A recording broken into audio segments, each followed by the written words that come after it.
베드로전서 4장 7절에서 11절까지의 말씀입니다. 베드로전서 4장 7절에서 11절까지의 말씀, 받들어 봉독할 때에 하나님의 음성을 들을 수 있기를 간절히 원합니다. 만물의 마지막이 가까워왔으니 그러므로 너희는 정신을 차리고 건신하여 기도하라. 무엇보다도 뜨겁게 서로 사랑할지니 사랑은 허다한 죄를 덮느니라. 서로 대접하기를 원망 없이 하고 각각 은사를 받은 대로 하나님의 여러 가지 은혜를 맡은 선한 청지기 같이 서로 봉사하라. 만일 누가 말하려면 하나님의 말씀을 하시는 것 같이 하고 누가 봉사를 하려면 하나님이 공급하시는 힘으로 하는 것 같이 하라. 이는 범사에 예수 그리스도로 말미암아 하나님이 영광을 받으시게 하려 함이니 그에게 영광과 권능이 세세에 무궁하도록 있느니라. 아멘. 베드로전서 4장 7절에서 11절까지의 말씀을 중심으로 마지막이 가까워지면 이라는 제목으로 말씀 전가할 때에 전하는 자라 받는 자가 함께 은혜 나누는 귀한 시간 될 수 있기를 간절히 원합니다. 사랑하는 성도 여러분, 미켈란젤로를 알고 계시지요? 그는 위대한 조각가며 위대한 신앙인이었습니다. 미켈란젤로에 관해서는 제가 여러분에게 몇 번 말씀을 드렸기 때문에 이미 잘 알고 있는 내용이라고 생각되었습니다. 그러나 오늘 말씀과 연관이 있기 때문에 다시 한번 전합니다. 미켈란젤로가 미켈란젤로로서 여러분 유명한 미술가, 조각가가 될 수 있었던 것은 그의 스승이었던 보톨로 지오반이라는 사람 때문입니다. 미켈란젤로가 14살 되었을 때에 보톨로의 문화생이 되기 위하여서 그를 찾아갔습니다. 그런데 이 스승이 그를 테스트해 보더니 참 이 아이가 놀라운 재능을 갖고 있다는 사실을 알게 되어졌습니다. 그래서 여러분 스승님이 묻습니다. 너는 위대한 조각가가 되고 싶으냐? 그랬더니 그가 예, 그렇게 되고 싶습니다 라고 말했습니다. 그러자 말씀합니다. 위대한 조각가가 되기 위해서는 무엇이 필요하다고 생각하느냐라고 다시 질문을 했습니다. 그때 14살밖에 되지 않은 미켈란젤로가 대답을 합니다. 제가 가지고 있는 재능, 기술을 지금보다도 더 열심히 닦고 길러서 이제 훌륭한 조각가가 되고 싶습니다 라고 말했습니다. 그때 스승이 그에게 유명한 말 한마디를 남깁니다. 내 기술만은 가지고서 안 된다라는 것입니다. 내 기술을 무엇을 위해서 쓸 것인가 관해서 분명한 목적이 있어야 된다라는 겁니다. 그래야지 위대한 조각가, 훌륭한 조각가가 될 수 있다라고 말씀하시는 것이었습니다. 그러면서 그날 이 스승은 미켈란젤로의 손을 잡고 두 곳으로 데려가서 조각상을 구경시켜 주었습니다. 먼저 간 곳은 술집입니다. 술집 입구에 아름다운 천사의 조각상이 있었습니다. 스승은 이 조각상을 가리키면서 이 조각상은 아주 아름답게 너무나도 훌륭하게 조각되어진 조각상이다 라고 말하면서 그러나 이 조각상을 만든 조각가는 술집을 위해서 이 조각의 기술을 사용했다라고 말합니다. 그리고 스승은 다시 어린 미켈란젤로의 손을 잡고 아름답고 거대한 성전 입구에 세워진 아름다운 조각상을 보여주면서 다시 묻습니다. 너는 이 천사의 조각상이 아름답다고 느껴지느냐? 아니면 조금 전에 네가 보았던 그 술집 입구에 있는 천사의 조각상이 마음에 드느냐? 어느 것이 좋으냐라고 물었습니다. 두 개의 조각상은 똑같은 조각상이지만 하나는 하나님의 영광을 위해서 세워졌고 또 하나는 술 마시는 사람을 위하여 쾌락을 위하여서 세워진 조각상이다. 너는 내 기술과 재능을 무엇을 위해서 쓰기를 원하느냐라고 질문을 했습니다. 이때에 어린 미켈란젤로가 3번이나 똑같은 같은 대답을 하였습니다. 그래서 여러분 훌륭한 버톨도의 여러분 문화생이 될 수 있었던 것입니다. 그 대답은 이것입니다. 선생님, 하나님을 위하여, 하나님의 영광을 위하여 제 재능을 쓰겠습니다 라고 다짐했습니다. 그래서 스승은 그를 문화생으로 받아들였어. 여러분, 훌륭한 조각가이면서 훌륭한 미술가가 되게 했고 위대한 신앙인이 되도록 그를 잘 양육했다는 그런 이야기가 있습니다. 사랑하는 성도 여러분, 사도 바울은 사람이 사는 목적을 하나님의 영광을 위해서 살아야 된다라고 말씀하셨습니다. 고린도전서 10장 31절에 보면 그런즉 너희가 먹든지 마시든지 무엇을 하든지 다 하나님의 영광을 위해서 해라라고 사도 바울은 참 위대한 말씀을 우리에게 남겨주었습니다. 그러므로 우리의 성도님들은 마지막이 가까워할 때에 우리는 지금 무엇을 위해서 살고 있는지, 우리의 삶의 목적이 무엇인지를 다시 한번 생각해 볼 수 있는 저와 여러분들이 될 수 있기를 원합니다. 그 답은 이미 제가 여러분에게 말씀드렸습니다. 하나님의 영광을 위해서 살아야 된다라는 겁니다. 오늘 제가 여러분에게 말씀을 전하는 말씀은요, 이미 2023년도 마지막 주일날 여러분에게 설교를 한 내용입니다. 기억하고 계시죠? 예, 그렇습니다. 그런데 다시 이 말씀을 들고 여러분 앞에 섰는 이유는 단 한 가지입니다. 이 말씀이 우리에게 주는 그 뜻을 우리가 알아야 된다라는 겁니다. 그 의미를 알아야 된다라는 겁니다. 하나님께서 저에게 다시 이 말씀을 들고 서라고 감동을 주신 이유가 있을 것 같습니다.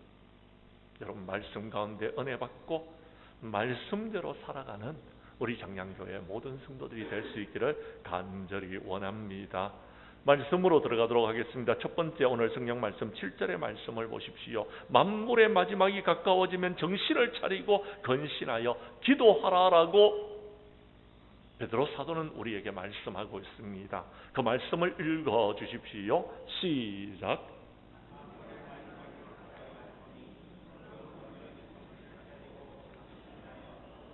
아멘. 하나님의 영광을 위해서 사는 사람은요, 마지막이 돼도 흔들리지 아니하고 우리가 믿음을 지켜나가며 우리가 하나님 앞에 헌신할 수 있는 것은 기도해야지만이 가능할 수 있는 일입니다. 지금 우리가 살고 있는 이 시대는요, 믿음이 없는 세대입니다. 지금 우리가 살고 있는 이 시대는 헌신이 없는 세대. 지금 우리가 살고 있는 이 시대는요, 이대로 가면은요, 교회들은 무너질 수밖에 없습니다. 그 예가 유럽에 가보십시오. 유럽의 종교개혁 500주년을 맞이하여서 제가 유럽을 다녀왔는데요, 가보니까요, 교회가 텅텅텅 비어 있습니다. 이유는 단 한 가지입니다. 기도하지 않기 때문에 그렇습니다. 이유는 단 한 가지입니다. 정신을 차리지 못하고 있기 때문에, 세상 연락에 취해져 있기 때문에 그렇습니다. 민수기에서 11장 1절 이하 2절에 보면요, 출애굽한 이스라엘 백성들이 광야의 길을 걸어가면서 힘들다고 불평하고 원망했습니다. 하나님께서는 그 소리를 들으시고 진노하셨습니다. 그리고 그들의 진영에 불이 일어나게 했습니다. 진영 끝을 살라버렸습니다. 백성들이 모세에게 나와서 아우성을 칩니다. 그때 모세는 백성들과 싸우지 않았습니다. 엎드려서 기도합니다. 그랬더니 그 불이 꺼졌습니다. 이런 일들은요, 가나안 땅에 들어가기까지 수없이 반복되어지는 일들이었습니다. 가나안 땅에 들어갔습니다. 그런데요, 그들은요, 하나님의 은혜를 잊어버렸습니다. 그들은 우상을 숭배했습니다. 그러자 블레셋이 치들어왔습니다. 사무엘은 온 이스라엘 백성들을 미스바로 모아서 우리가 하나님 앞에 기도하자. 기도로서 이 힘들고 어려운 때를 이겨나가자 모았습니다. 그들이 하나님 앞에 엎드려 기도하자 하나님께서 우레를 발하여서 블레셋의 모든 군사를 물리쳐 주십니다. 사랑하는 성도 여러분, 힘들고 어렵습니까? 힘들고 어려우면 주님께로 나오십시오. 하나님 앞에 엎드려 기도하십시다. 기도하지 아니하고 어떻게 이 힘들고 어려운 세상을 이겨나갈 수가 있겠습니까? 히스기야가 병이 들었습니다. 그러자 그는요, 하나님 앞에 엎드려 기도했습니다. 벽을 향하여 얼굴을 대고 다른 것 바라보지 아니하고 주님께만 엎드려 기도합니다. 그래서 그의 생명을 15년 연장받게 되어졌던 것입니다. 사랑하는 성도 여러분, 마태복음 26장 38절 이하 41절에 보면 예수님은요, 마지막 십자가를 앞에 두고서 겟세마네 동산으로 올라가셨습니다. 그때 예수님의 마음은 매우 고민하여 죽을 지경에 이르렀습니다. 그때 예수님께서 하신 말씀입니다. 너희는 여기 머물러 있으면서 나와 함께 깨어 있으라 라고 말씀하셨습니다. 그리고 올라가셔서 예수님께서 하신 기도의 내용은 마태복음 26장 39절에서 이렇게 말하고 있습니다. 스크린에 띄워주시면 감사하겠습니다. 우리 함께 읽도록 하겠습니다. 시작.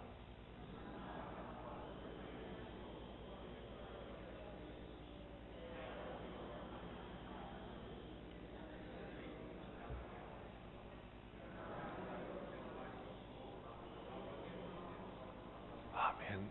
십자가를 앞에 둔 예수님은 너무나도 마음이 아팠습니다. 인간적으로 여러분, 그 십자가가 내게서 지나가게 해달라고 기도합니다. 그러나 기도의 끝은 내 뜻대로, 내 원하는 대로 하지 마옵시고 아버지의 원하는 대로 해달라고 기도합니다. 주님은 그렇게 기도하셨습니다. 그래서 십자가를 지고 모든 것들을 이루셨습니다. 근데 제자들은 그 시간에 잠이 들어 있었습니다. 시험에 들었습니다. 그들은 주님을 다 버리고 도망갔습니다. 사랑하는 성도 여러분, 마태복음 24장 20절에 보면은 너희가 도망하는 일이 겨울이나 안식일이 되지 않도록 기도하라라고 말씀하셨습니다. 우리가 기도하지 않으면 우리에게 환난이 찾아올 것이고 그때 우리는 믿음을 잃어버리고 신앙을 잃어버리게 된다라는 것입니다. 기도로서 깨어 있어야 됩니다. 근데요, 너무나도 안타까운 사실은 우리 청량교회 성도님들 가운데서 기도하시는 분들이 점점 줄어들고 있다는 것입니다. 이것이 우리 청량교회에 찾아오는 위기인 것입니다. 기도하지 않습니다. 이 나라 이 민족이 여러분 지금 혼란에 빠져 있습니다. 정치적으로, 경제적으로. 다른 것 없습니다. 기도밖에는 없습니다. 기도해야지만이 됩니다. 근데 우리가 기도를 하지 않고 있다라는 것. 우리 교회 성도님들은 마지막 때 정신을 차리고 건신하여 깨어서 기도함으로써 우리에게 닥쳐진 모든 환난과 어려움과 고난을 이겨나가는 저와 여러분들이 될 수 있기를 간절히 원합니다. 간절히 원합니다. 두 번째, 오늘 성경 말씀 8절과 9절에서 이렇게 말합니다. 마지막이 가까웠다고 느껴지십니까? 그렇다면 이제 우리가 해야 될 일이 있습니다. 서로 사랑해야 됩니다. 서로 대접해야 됩니다. 서로 봉사해야 된다라고 성경은 말하고 있습니다. 제가 8절을 읽을 테니 9절은 여러분이 읽어주십시오. 무엇보다도 뜨겁게 서로 사랑할지니 사랑은 허다한 죄를 덮느니라. 아멘. 그렇습니다. 하나님의 영광을 위해서 사는 사람들은요, 마지막 때가 되면 더욱더 뜨겁게 사랑해야 된다라는 겁니다. 왜요? 마지막 때는요, 사랑이 식어버린대. 사랑이 없는 것이 아닙니다. 식어버린다라는 것. 그렇습니다.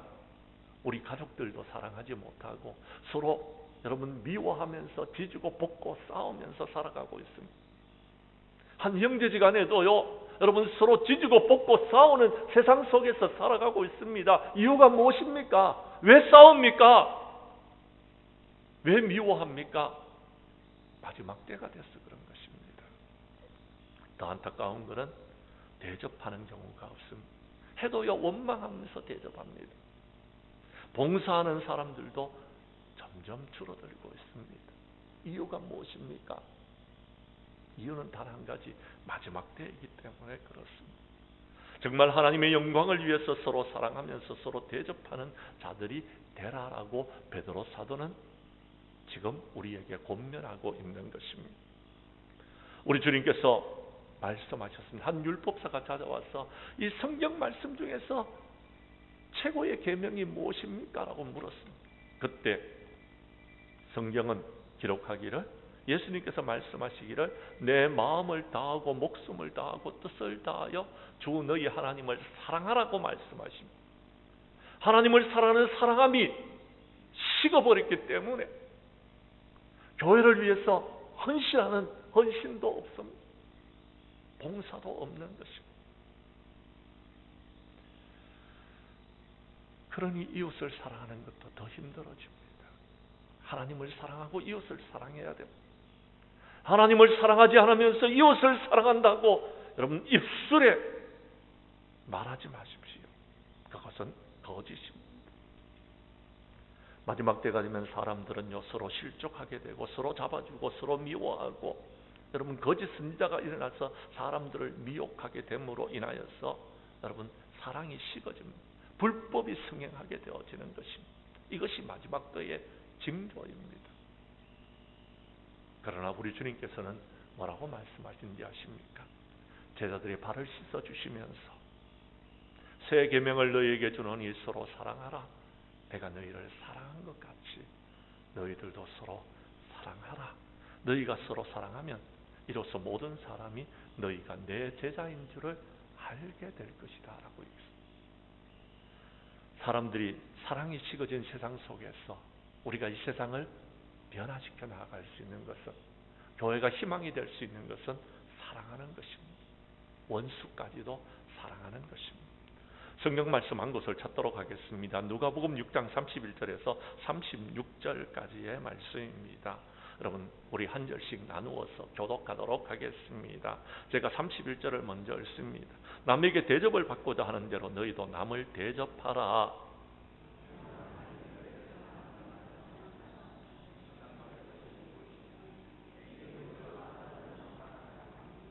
너희가 만일 선대하는 자만을 선대하면 칭찬받을 것이 무엇이냐? 죄인들도 이렇게 하느니라.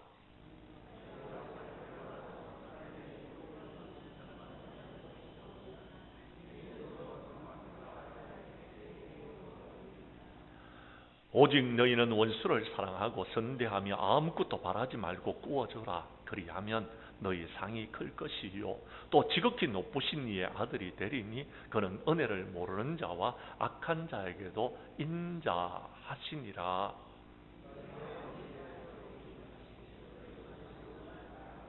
아멘. 그렇습니다. 사랑하는 성도 여러분, 오늘 성경은 우리에게 이렇게 이야기합니다. 너희는 원수를 사랑하고 선대하며 아무것도 바라지 말고 구워주라라고 말하고 있습니다. 그러면 너희 상이 클 것이다 라고 이야기합니다. 근데요, 그렇게 못하고 있습니다. 왜요? 이 세상에는 지금 사랑이 식어져 버렸기 때문에. 지난 금요일날도 말씀드렸지만 저도 솔직히 제 마음속에서 저 사람은 미워하는 그런 사람이 있습니다. 세상을 살아가면서 육신의 몸을 입고 있는 사람은요, 믿지 않은 사람이 없습니다. 다 있습니다. 다 있다니까요. 근데요, 그 사람마저도 사랑하라라고 이야기합니다. 선대하라라고 이야기하고 있습니다. 아무것도 바라지 말고 구워주라라고 이야기합니다. 그러면 하나님께서 우리에게 갚아주시겠다고 이야기합니다. 어떻게 갚아주시는지 아십니까? 후이되어 누르고 흔들어 넘치도록 우리에게 대갚아주겠다라고 말씀하고 계시는 것입니다. 근데 우리가 그렇게 못하고 있습니다. 못하고 있습니다. 왜요? 마지막 때라서 그렇습니다. 근데 우리 주님께서는요, 이 세상의 삶을 살아가는 동안 지극히 작은 자 한 사람에게 너희들이 그렇게 할 때에 그것은 바로 내게 한 것이다 라고 우리 주님께서 말씀하신다라는 것입니다. 사랑하는 성도 여러분, 우리 주님께 갚아드릴 수 있는 방법이 있습니다. 우리의 이웃들을 사랑하는 것입니다. 여러분의 주변에 있는 사람들을 사랑하는 것입니다. 아니, 성도들을 사랑하는 것입니다. 근데 우리는 교회 안에서 그런 사랑을 찾아보기 점점 힘든 세상에서 살고 있다라는 것입니다. 사도 바울은 디모데전서 5장 9절 이하 10절에서 이렇게 이야기합니다. 너희가 직분을 맡은 사람들은 너희 자녀를 잘 양육하고 한 남편의 아내가 되어지고 한 아내의 남편이 되어지며 나그네를 대접하고 성도들의 발을 씻으며 환난당한 자를 구제하고 모든 선한 일을 해야 된다라고 말하고 있다라는 겁니다. 근데 우리는 지금 하지 못하고 있다라는 것입니다. 이유가 무엇입니까? 마지막 때가 되어서 그런 것 아닙니까? 아니면은요, 조금 전에 말씀드리는 것처럼 하나님 앞에 엎드려 기도하지 못하고 있기 때문에 그런 것 아니겠습니까? 왜 하나님께서 이 말씀을 들고 다시 한번 여러분 앞에 서서 전하라고 말하는지 여러분 그 뜻을 제가 조금은 이해할 수 있을 것 같습니다만은도 지금 우리 교회가 당한 안타까운 현실 앞에서 저는 이 말씀을 다시 한번 더 전합니다. 여러분 기억해 주십시오. 히브리서 13장 1절 이하 3절 말씀에 보면 형제 사랑하기를 계속하고 손님 대접하기를 잊지 말라. 이로써 부지 중에 천사를 대접한 사람들도 있느니라. 너희도 함께 갇힌 것 같이 갇힌 자를 생각하고 너희 몸을 가졌은즉 학대받은 자를 생각하라라고 우리에게 말씀하고 있습니다. 형제를 사랑하고 계십니까? 손님을 대접하고 있습니까? 여러분 천사를 대접한 것입니다. 우리가 그 일들을 할 수 있기를 간절히 원합니다. 우리 교회 성도님들은 마지막 때에 형제를 사랑하고 손님을 대접함으로써 여러분의 삶 가운데서 하나님의 영광이 나타날 수 있기를 간절히 원합니다. 세 번째, 오늘 성경 말씀 다시 본문으로 돌아가서 여러분 성경 말씀 10절과 11절 말씀을 봐주시기를 바랍니다. 마지막 때에 뜨겁게 서로 사랑하면서 이제 여러분이 받는 은사가 있다라면 그 은사를 받은 선한 청지기 같이 봉사하면서 하나님 앞에 영광을 돌리라라고 말하고 있습니다. 제가 10절을 읽겠습니다. 11절은 여러분이 읽어주십시오. 각각 은사를 받은 대로 하나님의 여러 가지 은혜를 맡은 선한 청지기 같이 서로 봉사하라.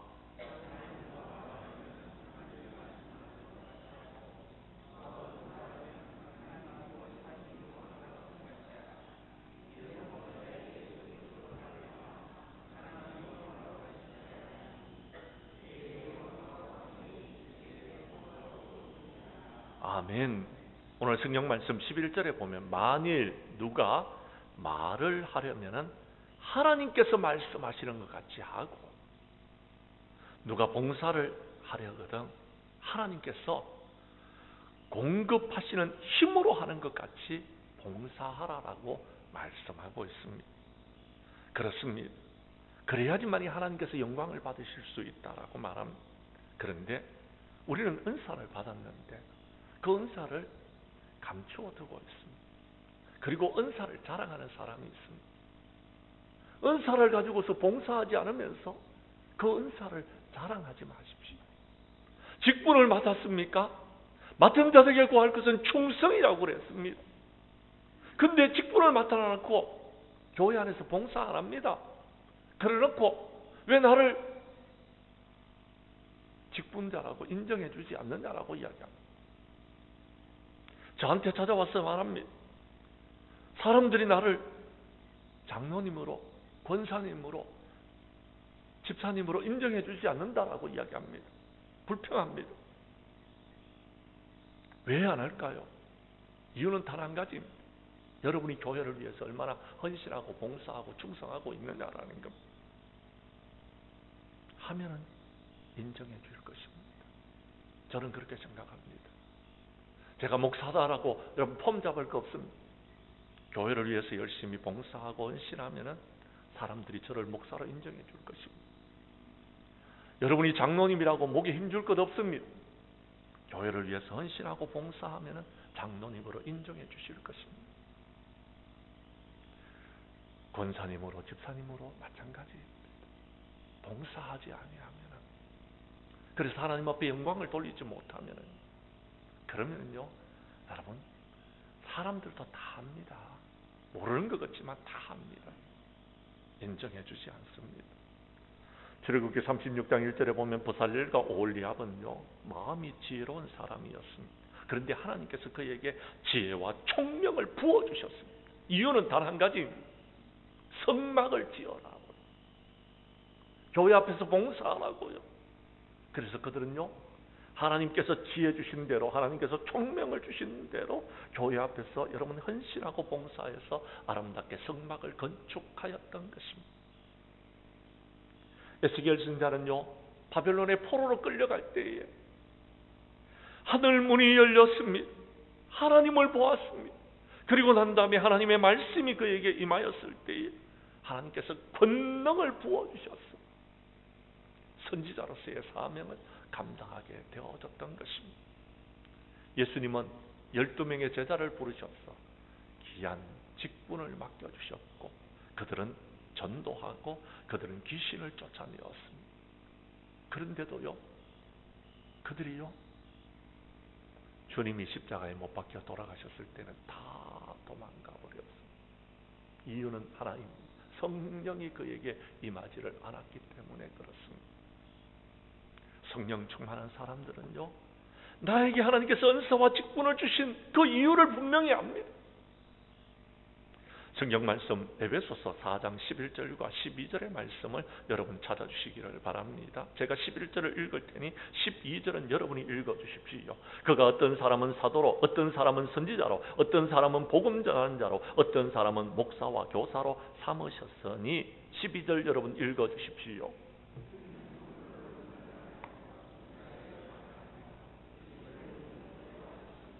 아멘. 하나님께서 저와 여러분에게 직분을 주신 이유는요, 하나님께서 저와 여러분에게 은사를 주신 것은요, 하나님께서 저와 여러분에게 성령을 부어주신 것은요, 자랑하라고 그런 것이 아닙니다. 폼 잡으라고 그런 것이 아닙니다. 성도들을 온전하게 하며 봉사의 일을 하게 하며 그리스도의 몸인 교회를 세워나가는데 쓰임받으라고 그렇게 하신 것입니다. 그렇다면 우리는 뭘 해야 되겠습니까? 연말이 되어졌습니다. 일꾼들이 없습니다. 내년에 교회에서 좀 봉사하십시오. 저는 못합니다. 이런저런 이유 때문에 못합니다. 너무나도 안타까운 이야기들을 듣습니다. 왜 이렇게 되었습니까? 마지막이 가까우기 때문에 그렇습니다. 마지막 날 우리가 주님의 심판대 앞에 설 때에는요, 우리가요, 헌신하지 아니하고 봉사하지 아니하고 충성하지 아니하고 기도하지 아니하고 우리 하나님께서 저와 여러분을 어떻게 판단하실까 두렵습니다. 저는 우리 교회 성도님 중에 3사람도 심판대에서 심판을 받았어.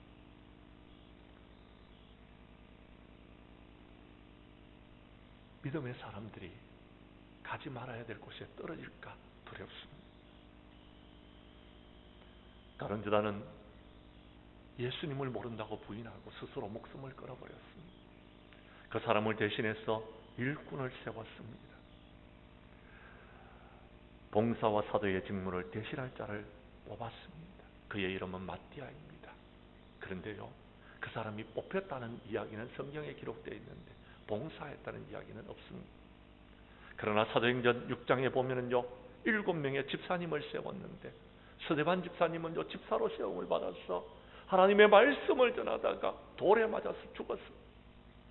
빌립 집사님은요, 복음을 들고 사마리아에 나아가서 복음을 전가하여 사마리아 성이 복음을 받아들이고 그 성에 기쁨이 가득하도록 만들었습니다. 우리는 어떤 사람들이 되어야 되겠습니까? 마지막 때에 하나님 앞에 봉사하여서 정말 우리로 인하여서 장량교회가 기쁨을 얻고 우리로 인하여서 하나님의 나라가 여러분 기쁨을 얻을 수 있는 일에 쓰임받는 저와 여러분이 되어야 되지 않겠습니까? 우리 교회 성도님들은 마지막 때의 은사를 받은 대로 봉사하여 하나님 앞에 영광을 돌릴 수 있기를 간절히 원합니다. 이제 말씀을 마치려고 합니다. 사랑하는 성도 여러분, 2024년도가 어제 시작한 것 같았는데 벌써 11월 중순이 지나고 이제 한 달여 그리고요 보름밖에 남지 않았습니다. 그러나 여러분, 짧은 시간이 아닙니다. 아직까지 한 달이나 남았고요, 그리고 보름이나 남았습니다. 남은 시간 자신을 돌아보고 회개하고 부족한 것이 무엇인지를 보충하여서 2025년도를 준비할 수 있는 저와 여러분들이 될 수 있기를 간절히 원합니다. 그래서 모든 것들을 회복하고 다시 부흥을 향해서 나아가는 우리 교회가 되어지기를 간절히 원합니다. 우리 교회 성도들은 만물의 마지막이 가까웠으니 정신을 차리고 건신하여 기도하는 일에 힘을 쏟을 수 있기를 간절히 원합니다. 무엇보다도 뜨겁게 서로 사랑하고 원망 없이 서로를 대접하며 더 나아가서 각각 은사를 받은 선한 청지기 같이 서로 봉사하여서 우리 하나님 앞에 영광을 돌리고 마지막 날 주님 앞에 섰을 때에 칭찬 듣는 우리 장량교회 모든 성도들이 될 수 있기를 주님의 이름으로 간절히 축원합니다. 기도드리겠습니다.